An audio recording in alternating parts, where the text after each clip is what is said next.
either way. You just see number 3 on our 2020 leaderboard. So one of the things we actually focused on there in the matchup was Curious Obsession. What I like about Belding's side of the matchup is that Pulliam is going to struggle to actually block anything that Belding is attacking with. So if Belding isn't leaning too hard on cards like Curious Obsession that open him up to 2-for-1s, he's going to be able to adequately pressure Pulliam's life total in a way that he can struggle to interact with. Sure. So something kind of alluding to here, for Sultai Delirium, a big part of the text box of Uro is 6/6. That matters less in a matchup like this. Right. That's something where yesterday against Aaron Barrich, we saw Matthew Dilks kind of hold the line with an Uro against a bunch of ground red creatures. But that's going to be harder against Mausoleum Wanderer. Good curve here for Belding. Opens up on a Wanderer, has a second one on turn 2. Gets a chunk in for 2. Pulliam to 18. Just islands so far for Belding, but it's a 2-color deck, not a 3, so it's not far off. Pulliam's going to have Overgrown Tomb into island. The play on 2 is Jace Vryn's Prodigy. And these are the starts from Spirits that almost feel like a zoo deck where the creatures are also unblockable. Early Mausoleum Wanderers, especially if you can back them up with a Lord, are kind of just flying wild Nakados with a little bit of trinket text. So this is where you start getting into the interesting play patterns for the Spirits deck. Belding has a couple Rattle Chains, and do you want to use them as pump spells or protection spells? He's going for pump now. He's going to play Rattle Chains in the main phase to chunk in for 4 with the Wanderers, Pulliam to 14. No third land for Belding. I really like this sequence on Belding's side. He recognizes if he's missing land drops, he's not going to be able to hang in a long game against Sultai. He just needs to get it over. And you have to play the Rattle Chains on Pulliam's instep anyway if you want to commit any kind of pressure. So if that's your line anyway, you might as well get a couple points as a sort of stapled on bit of value to this Rattle Chains. Yeah, absolutely. If Pulliam just leaves mana up, what are you going to do? Not cast the Rattle Chains? Right, exactly. Pulliam is in the tank on turn 3. Going to start by activating the Jace. That'll give him a little bit more information before he thinks about what spells he wants to cast. In the early game, these Mausoleum Wanderers are pretty close to Seal of Counterspell for those removal spells. Mm-hmm. Not to mention those are kind of the only creatures on the battlefield anyway. Sure. Emrakul, the Promised End, is going to hit the bin. That's looted away. Blooming Marsh is land number 3. God, but Emrakul's so good at blocking flyers. Right? Courser Crucifix can't do that. Courser is the play. We see another Blooming Marsh on top. Can Belding find a third land / a white source? Because he does have an Imperial Eagle in hand. This isn't bad, though. Curious Obsession on the Rattle Chains. Good window for it. Pulliam tapped out. Right, with double Mausoleum Wanderer, there's also... It just has protection spells on the battlefield. So 5 points come in, Pulliam to 9. Belding draws a card. Still no third land. It might have been huge because he does have that second Rattle Chains. This could be an opening for Pulliam. Mm-hmm. And so we see Belding actually picking up a second Rattle Chains. If Belding gets to untap here, that's very likely going to be the game unless Will Pulliam can establish something like Ishkana. We'll see what Pulliam can do. He draws that Blooming Marsh. We see a Grapple with the Past on top of the library. Now, with the Jace, you do get a lot of control over that. If you wanted to start with Grapple, he could draw it first.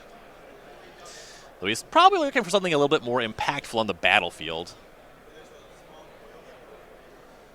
He will start with Jace. Belding's going to take a look at Grapple of the Past, make sure he knows the text box before that becomes hidden information. Breeding Pool revealed on top. Likely what Pulliam was looking for here is the free land to play off the Courser. Right, and the nice thing about the free land as well is it digs Pulliam closer to the important cards in the matchup. These are those removal spells we were highlighting before. Blooming Marsh discarded. The Breeding Pool played off the top. Pulliam shocks for it. Ends up at 8 after the Courser. Abrupt Decay on top. See, there we go. That is exactly what Pulliam wanted to find on top of the library. This is something Mausoleum Wanderer cannot protect from. Question is it good enough next turn? Courser attacks for 2, Belding to 18. If Pulliam has an Uro, that could make it work this turn.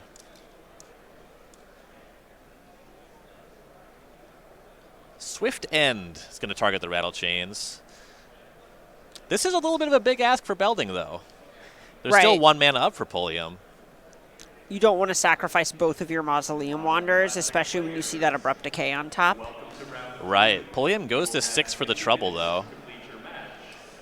Oof. If Belding drew the white source, he would have lethal this turn. Right, and it feels like it's pretty close to just out of reach, but it's hard to actually gauge how much pressure Belding is really under. He'll attack for 2, Pulliam to 4. Now it does make quite a bit of sense to leave the rattle chains up. Right. With Belding missing land drops, there's even a point where you're kind of feigning a little bit of weakness, and Pulliam may be incentivized to, say, sorcery speed this Abrupt Decay to try and dodge Belding ripping a white source off the top and getting you to represent Spell Queller. Sure. Pulliam draws. We see an Overgrown Tomb on top. He's going to play that tapped. Goes to 5 off the Courser. We see a Forest on top. A tap of 2. Satyr Wayfinder will be cast.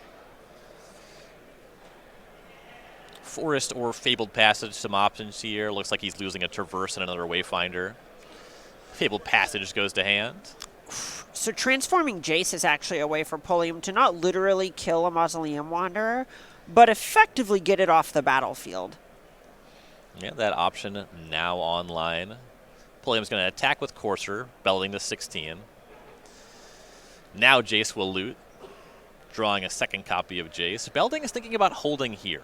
Yeah, so there's a copy of Brazen Borrower in Belding's hand, and what he's looking at doing is returning this Jace to the hand with the activation on the stack. If you think your Wanderers are fairly expendable and an Abrupt Decay on one Wanderer is fine, trying to prevent Pulliam from getting that Planeswalker that shuts a creature off every turn is a big deal. Yeah, makes sense. He ends up deciding against it as we see Pulliam draw that Jace, discard Grapple, transform into the Telepath Unbound. Look at the top of Pulliam's library. Ishkana Graph Widow. That says to Belding that it's time. You I need gotta to close go. the game. He's going to actually rattle chains in response to this Jace +2. You're right. He knows he needs this now. That shrink is unacceptable, and this is into a face-up Abrupt Decay, too. But what this is doing is giving Belding the out to find that untapped white source and slam the door shut on Pulliam. I love this line from Belding. Yeah, could be good. Pulliam's thinking, if you're going to Abrupt Decay, you kind of have to do it now. Feels like Pulliam's trying to weigh, is there a way I actually make it out of this game if, do I need to do this on my opponent's turn? Is there actually merit to waiting and tagging a Lord and so on? All right, Pulliam's going to fire off Decay on Mausoleum Wanderer. He's tapped out now. All right, here it is. Do we got the Eagle? He didn't slam it. He does not seem excited about the top deck here. And just one Spirit not really doing it here. There's currently 3 power on the battlefield. Pulliam did go to 5 off the Courser. That's a pretty relevant 5. 1 point short. And that Ishkana, that card has closed the door on a lot of rattle chains. Does Pulliam have Delirium? That's actually pretty good I'm kind question. of assuming because he has 7 cards. Creature, but... land, sorcery instant. I believe he does have. He milled over a Traverse, so I think. Oh, sure. I think he has the easy package. Right.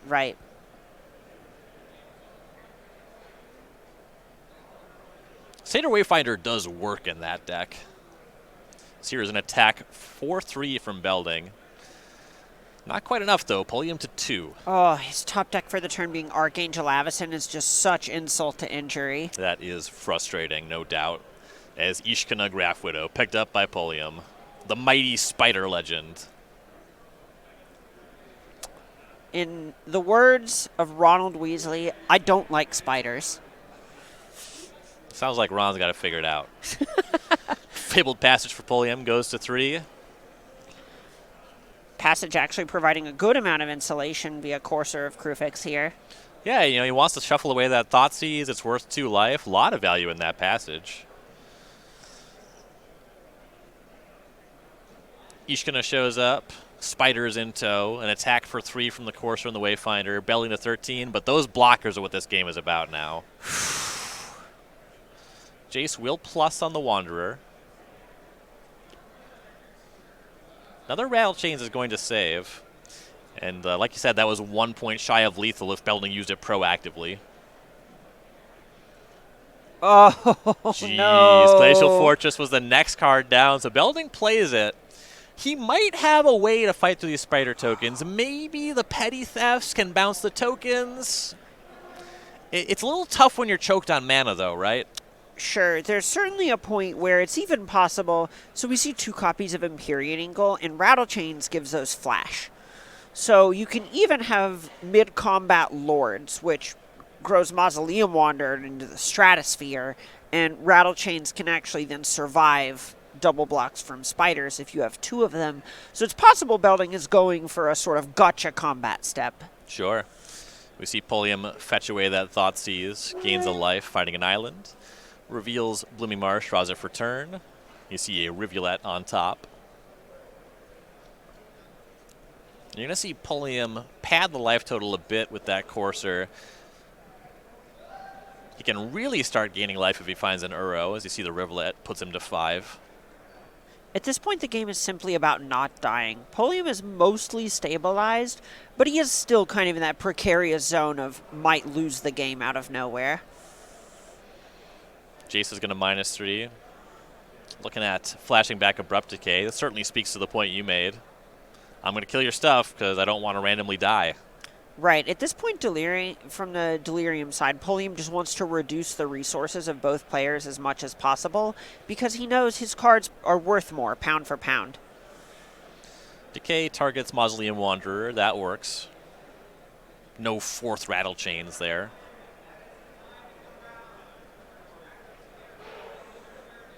Spiders are going to hang back. Courser and Wayfinder are going to go to work again. Belding's just going to take that, goes to 10. Pulliam passes, end step. We see Brazen Borrower flashed in. Goes for the 3-1.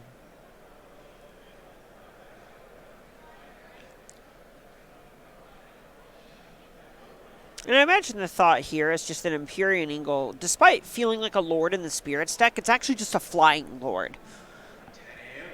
Yeah, that's a super good point. So if you're actually trying to just get some creatures to punch through, having the ones that are lowest risk if they die and highest power is just the spot you're going to live. Yeah, once you +1/+1 Borrower, it actually trades with 2 spiders. Exactly. And here is Eat to Extinction from Pulliam. This is a card we see a little bit of this weekend, targeting Rattle Chain. So it exiles the creature, then Pulliam gets to do, which is approximately Surveil, get that Thoughtseize in the graveyard. Another Thoughtseize on top, though. Cannot get rid of these things. They have been following him around as he draws the Thoughtseize. Shows Breeding Pool on top of the library. Name a more iconic duo than Will Pulliam's library and then alternating lands and Thoughtseizes. I imagine if I registered a lot of Courser or Crewfix, I would regularly look at the top card of my library and see worst possible. That's really the feeling it can invoke sometimes. Pulliam plays the Breeding Pool, goes to 6. We see a Fabled Passage on top. You'd like those in the other order. So Pulliam's actually reaching a point where you could look at minusing Jace on Grapple with the Pass to get back Emrakul. We are not that far away. Get that flying blocker. Probably more relevantly, flying attacker. Ooh, and Pulliam is comfortable casting Thoughtseize now. End up going to 4 at the end of it. Get a look at the hand. We see Selfless Spirit, couple Eagles, and an Avacyn.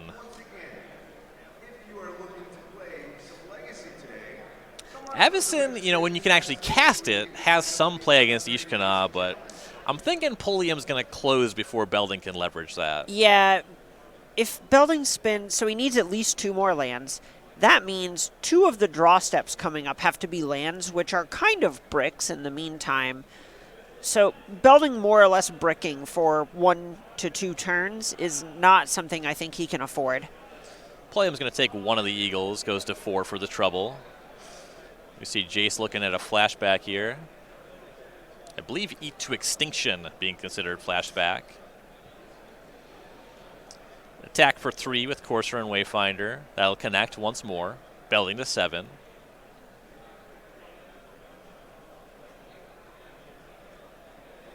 Backup Vringe Prodigy deployed.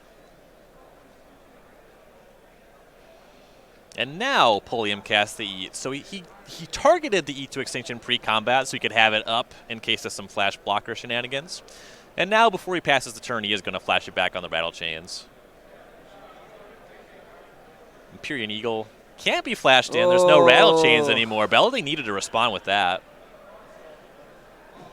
So we go back his way. No action on the end step. Draws and plays Mutavault. Okay, now, so that's a land that's not quite a brick here. Yeah, it's a body. Cast an Imperial Eagle main phase. As we see Pulliam draws the Fabled Passage. Shows Thoughtseize on top. What else could it be? Real, iconic duos, right? We aren't just blowing smoke here. There's a reason I'm in the analyst position. Call them like I see them. Jace plus on the Eagle. Does Pulliam have lethal? You just activate Ishkana. Yeah, that's 4 free points. He's got a lot of attackers here. And he knows Belding's hand. And there's only one blocker because the Borrower can't block creatures with reach, only creatures with flying. Big Spider, Courser, and Wayfinder locked in. He's still finalizing. Little spiders coming one at a time. Kind of just going, what can actually happen? And just taps another creature one at a time. What does this look like? All right, that looks pretty good. And another spider. What does this look like? You know what? This still looks pretty good. Wait, never mind. Just one. Just one. You see a block on the Courser. Looks like 5 points connecting. Pulliam's just tapping 7 mana away from closing this one. Belding's at 2. Pulliam will loot with that Jace Fringe Prodigy. Discards that Thoughtseize. Transforms. Now he has a Telebith Unbound on 5. Call it 2. Flashback, traverse the Ilvenwald. I suppose Pulliam's just really enjoying winning this game. No rush. Look, why would you win the game for 1 turn when you can win the game for 5 minutes? Finds Walking Ballista. All right, that plays too. Look, sometimes you just want to go in the end zone backwards. And I can respect it. Will Pulliam going to win game 1 over Patrick Belding. Belding's going to look at the sideboard here, see what he has as potential tools. 3 Mystical Dispute, 3 Teferi Time Raveler, 2 Declaration in Stone, 2 Spirit of the Labyrinth, 2 Remorseful Cleric, a Settled Wreckage, a Damping Sphere, and a Disdainful Stroke. So this is a spot where I don't actually hate the idea of bringing in Spirit of the Labyrinth, even though this is not a combo matchup. We've seen how Narset has been able to affect these Sultai Delirium decks, shutting off Uro, drawing a card, hurting Jace Fringe Prodigy, things like that. So I think Spirit of the Labyrinth could be okay. The concern is it does actually trade with Satyr Wayfinder, which is a real liability. Declaration in Stone is a great answer against Ishkana because you clear out all the spiders without Pulliam getting any clues.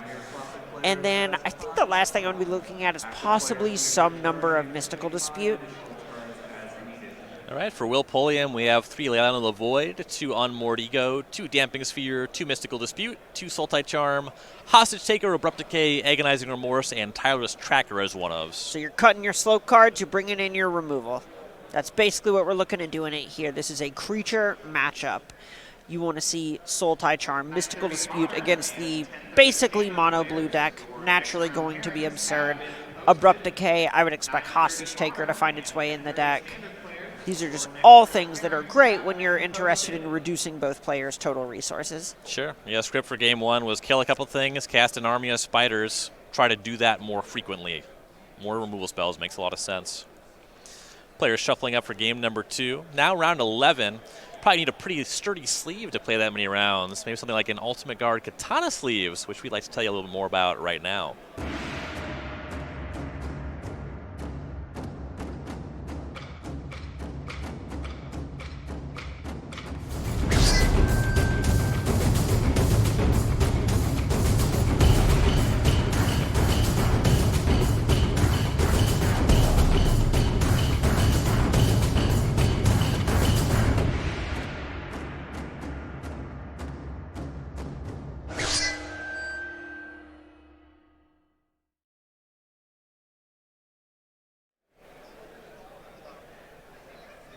See, they're called katanas because they shuffle real sharp. Is that real? I just made it up, but it sounded right. Yeah, honestly, you said that, and I thought, I didn't actually know, and I like the advertising and all that, but I didn't actually know if there was a reason or if they just decided that was snappy branding. Yeah, that is not their official tagline, but Ultimate Guard, you have my permission. That one's on the house. Wow. Just giving it away. You're such a generous one. I am. A giver, really. Benevolent. Philanthropist of the SCG Tour.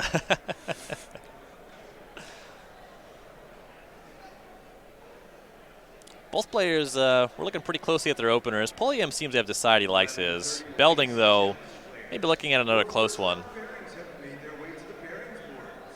It looks like 7 for both players. Hollowed Fountain will shock Belding at 18. Pulliam's going to play an Overgrowth Tomb, and Belding was just shocking because it doesn't matter. Yeah, we see a Mystical Dispute hiding out in his hand. May have just been trying to cover a specific base. Mutavault Selfless Spirit. Go back to Pulliam. Island is land number 2. Sultai Mana online. Here comes Jace Vryn's Prodigy. So one of the things I actually wish, if you don't have something in mind for that turn 1 Mystical Dispute and then don't have a creature either, I think shocking there might actually just put it on Pulliam's radar. Sure. You're more likely to shock if you don't have it. Exactly. Here's Supreme Phantom. Here's an attack for 3. Pulliam to 17. Leaving up Dispute. Land drop hit there with an island. Kind of an interesting question. I haven't quite figured it out myself. Tell me your thoughts. When it comes to playing against Uro, how often do you dispute the front side, and how often do you have to wait to get it on the escape?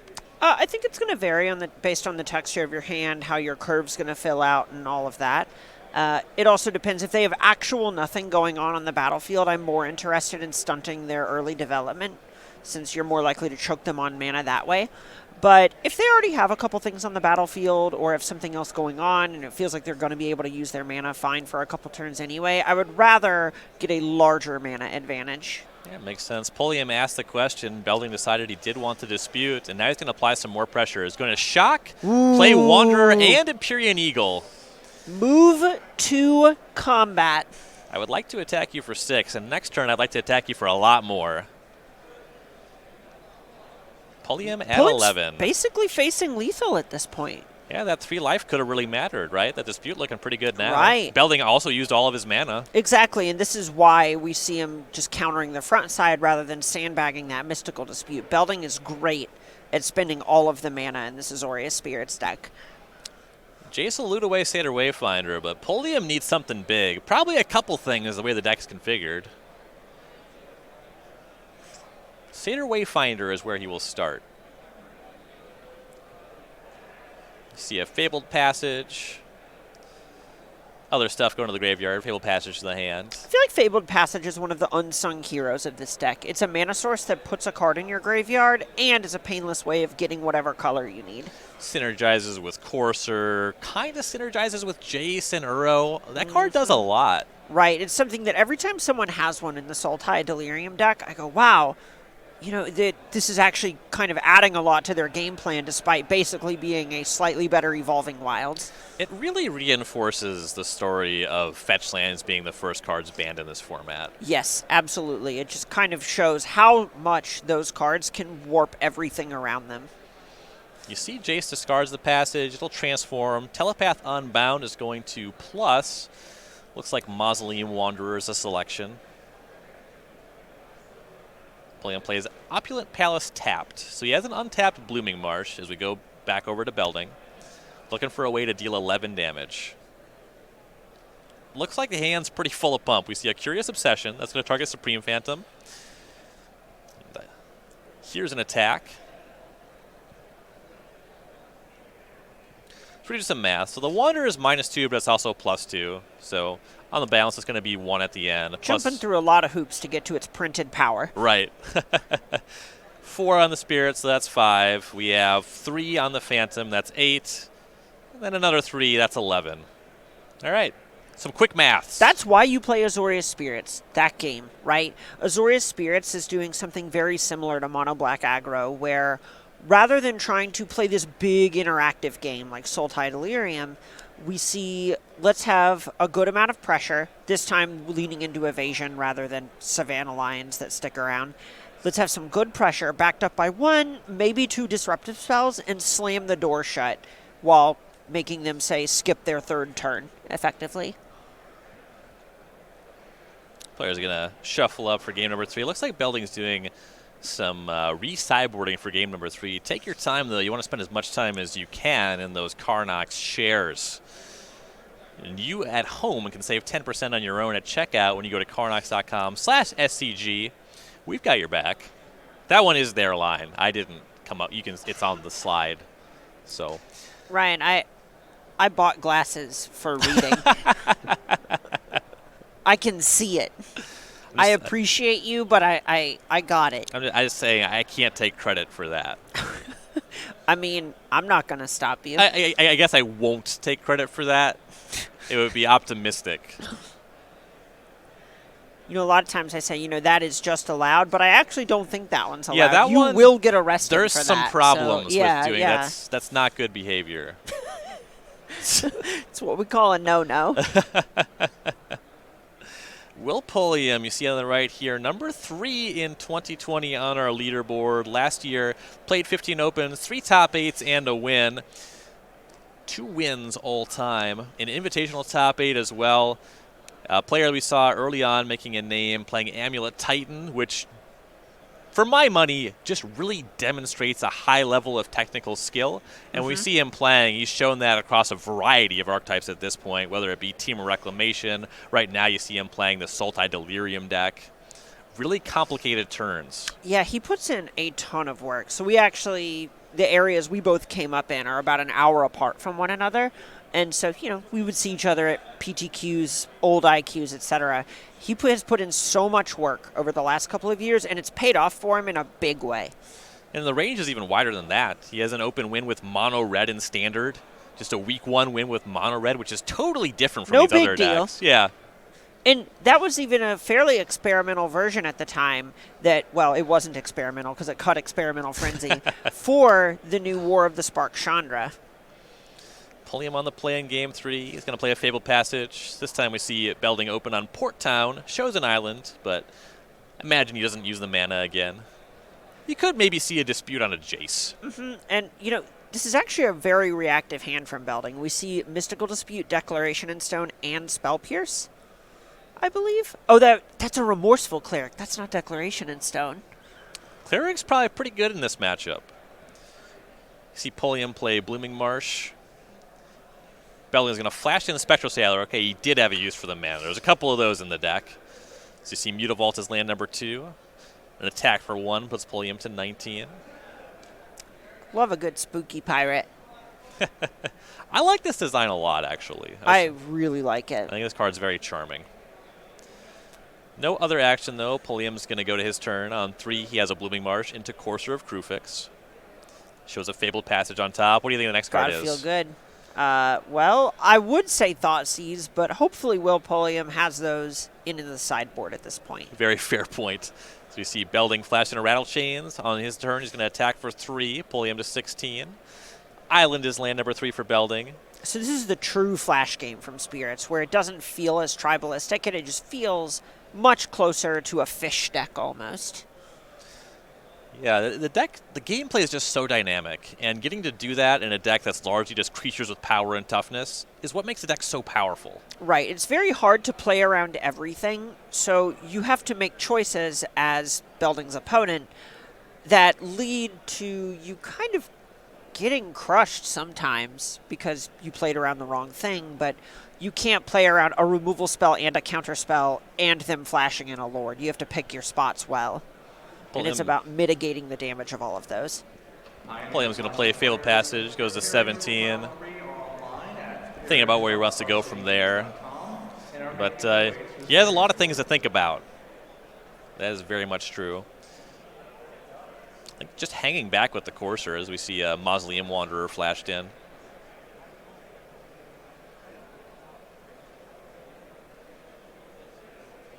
That's on blocking duty for the Mutavault, I have to imagine. Pulliam giving it a think with the Wanderer on the stack, decides on no actions. We're in Belding's upkeep now. And this is where you're going to see Fatal Push. That's going to target the Wanderer.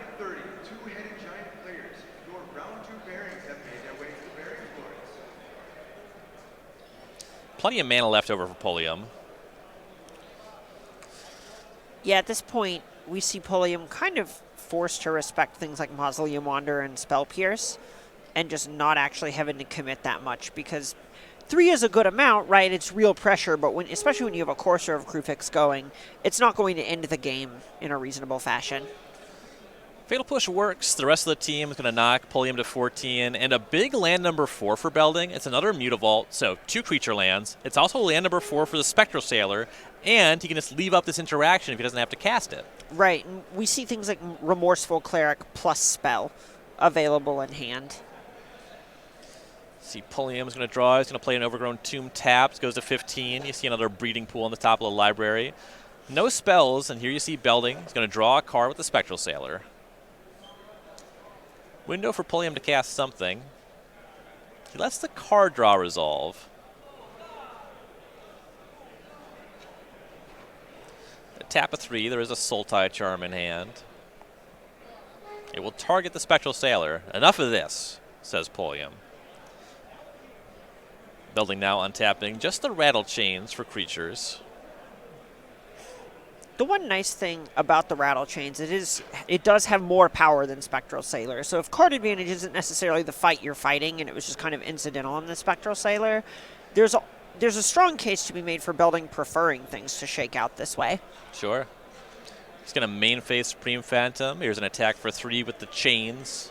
Pulliam to 12. And the idea here, on top of the damage that's going to be dealt by virtue of casting a Lord, this is a time when Belding can actually fight over a mystical dispute with a mystical dispute. Pulliam's going to fire off that Fabled Passage here. Goes to 13 Finding Island. Something that's kind of interesting.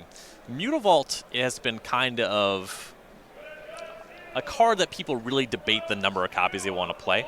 You see a lot of decks just with 0. You see some 2s, some 4s. Belding is on 2. He has drawn both.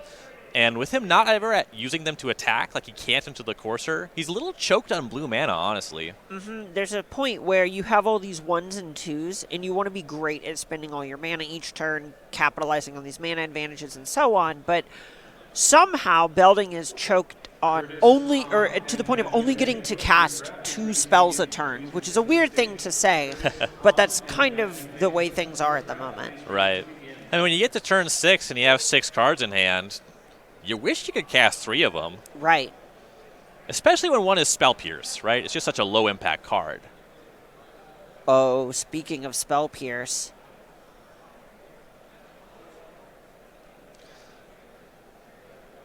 Selfless Spirit going to be flashing on the end step. Pulliam just playing lands, gaining life. He's at 14.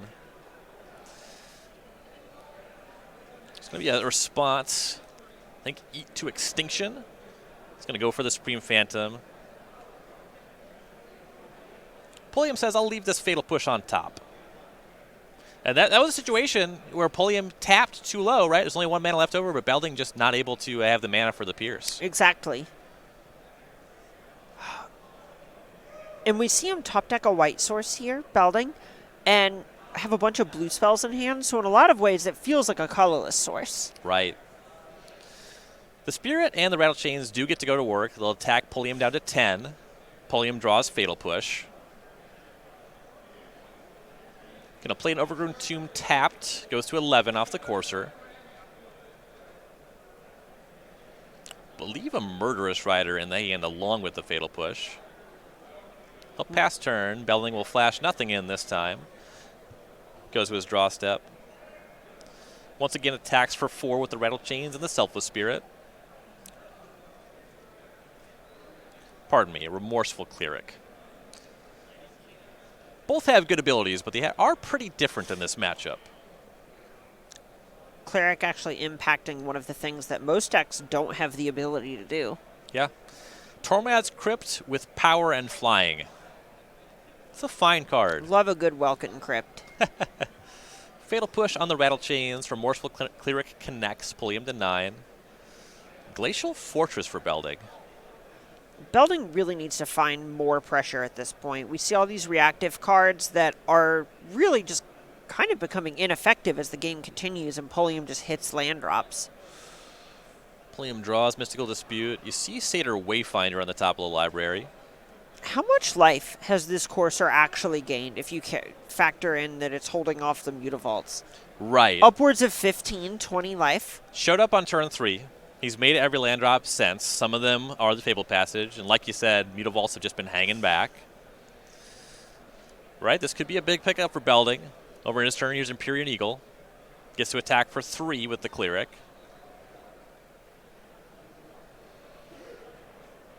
There's an attempt at a swift end.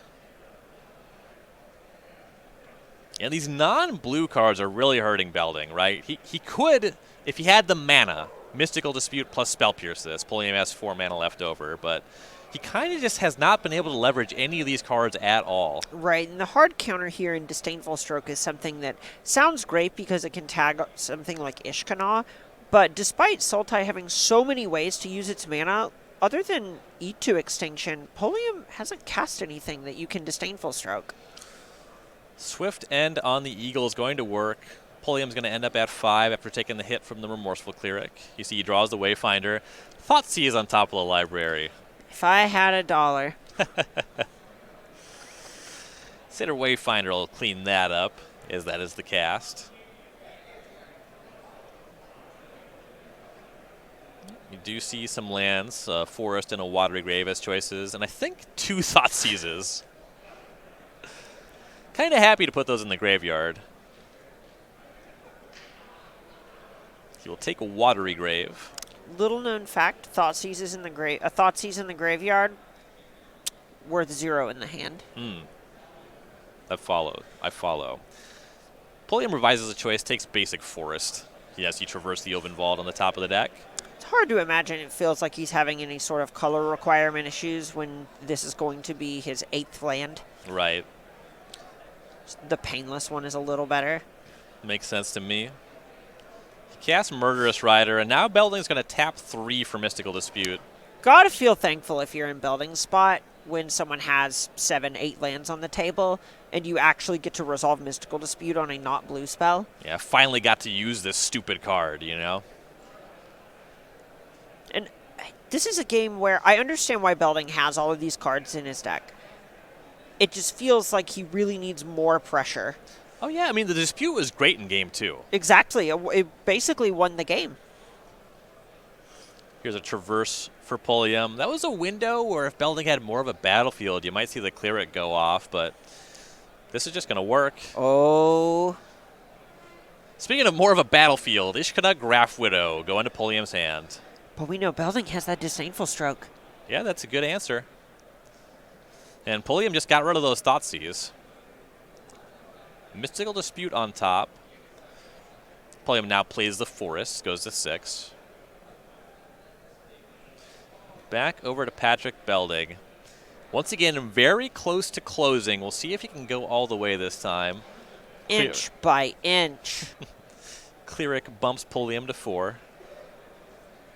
And now Pulliam's untapping. He's drawing Mystical Dispute. There's an Abrupt Decay on top. He has Ishkanah in hand. And you see Belding not casting Mausoleum Wanderer because he knows if he loses his counterfight, the game is over. This is the turn where everything could end for him. Pulliam would like to assemble a spider army. Belding would not like that to happen. Disdainful Stroke is the response. Both players know about Dispute in Pulliam's hand. Belding can pay for that. Dispute will be cast. See what Belding has to do about it. He's actually going to cast his own Dispute on the way back. Pulliam with just 2 mana left over.